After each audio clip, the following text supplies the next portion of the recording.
question is, why is this Indian-Australian Malacca trying to tell you that we need to curb immigration? Let me start off by saying that we've been lied to and we've been failed by our governments at every single level. On this, both myself and the last speaker can agree completely. And this cuts across all divides: liberal, Labour, federal, state, you name it. Case in point, we've been told that this country has never had a recession since 1991, when in actual fact that's based on the raw GDP figure. If you adjust it to per capita and take out the influence of population growth driven mostly by mass immigration, you find that we've actually had 2 per capita recessions in the last 28 years. So immigration is now this tool for the government to sell us this fake story about how life is getting much better for us when our own lived experience says otherwise. Over 200,000 people come to this country every single year.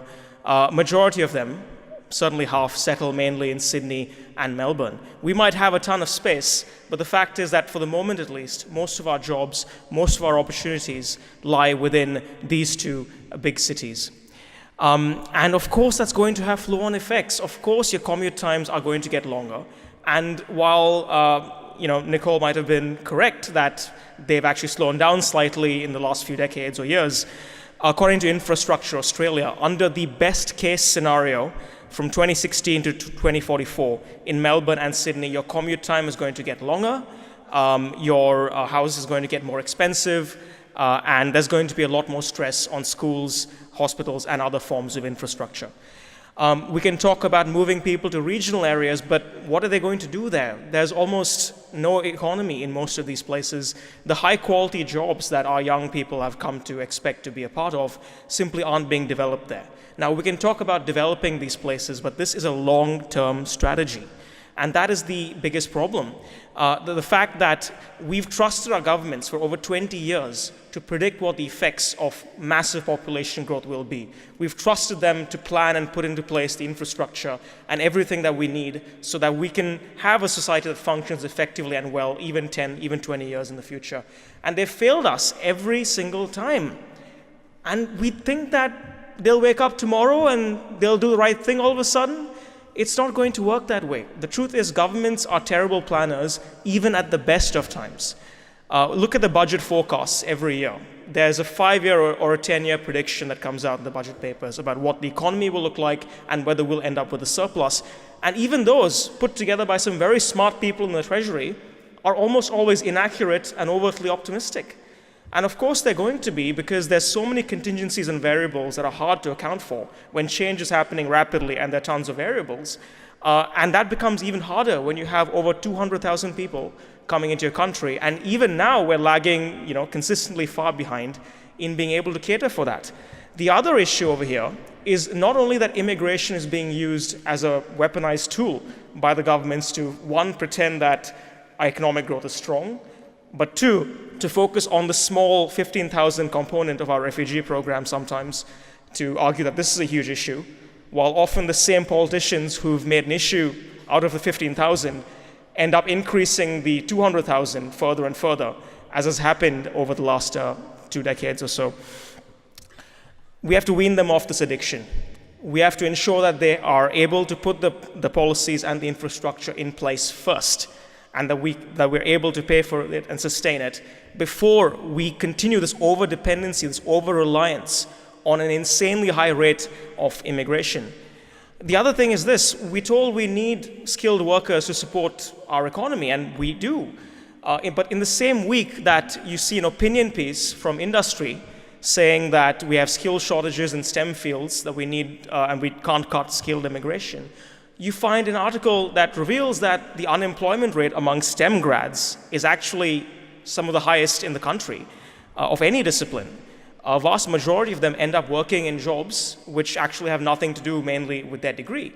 Meanwhile, it's quite easy for companies to bring in skilled workers with better experience, who have often got uni degrees where they are more job ready for the economy. And why would they then invest tons of money and time in training up our young people and training up our homegrown graduates when this is an easy fix? We're in this perverse situation where we're putting a Band-Aid on a cancer tumor And immigration is, unfortunately, for no fault of the immigrant, preventing us from having these serious conversations and fixing this problem. The other issue is political factors. So the same polls that come out saying that over 82% of people in this country think immigration is a net positive, every single major poll of people, whether they're Labour, Liberal, or Greens, shows that a majority, including young and old, think our current rate of immigration is too high, based on all those frustrations I outlined before, which I'm sure you'd all agree are legitimate frustrations. And it is not simply the immigration itself. It obviously is the intersection between the failures of planning and immigration. But clearly the two of them intersect. Clearly we must find a way that we can accurately get one thing right before we then continue on with the other thing. And the issue is that there's a small but significant minority here who are losing trust and faith in the system, losing trust and faith in the major parties, and they're voting for parties like One Nation, which are anti-immigration and which tend to be extreme in their positions because they're fed up and they're frustrated. And what are they going to do when they feel that neither major party is adequately addressing their frustrations in good faith? They're going to go to the extremes.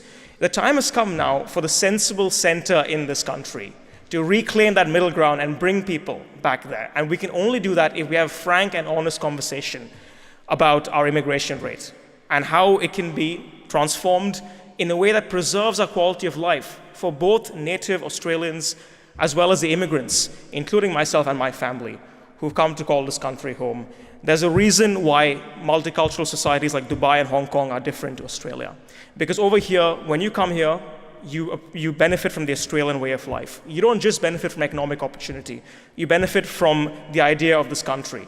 And droves of immigrants have come here, and they've been a part of that amazing, beautiful success story. This is a country where you grow your roots. It means something to be Australian. It isn't simply an economic experiment where we have an insane level of people coming to this country without the infrastructure, services, or the social cohesion that we need to make sure that we're all on the same page, part of the same project.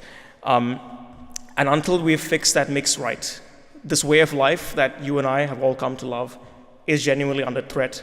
Our politics are more likely to get polarized and divisive. Let's reclaim the ground.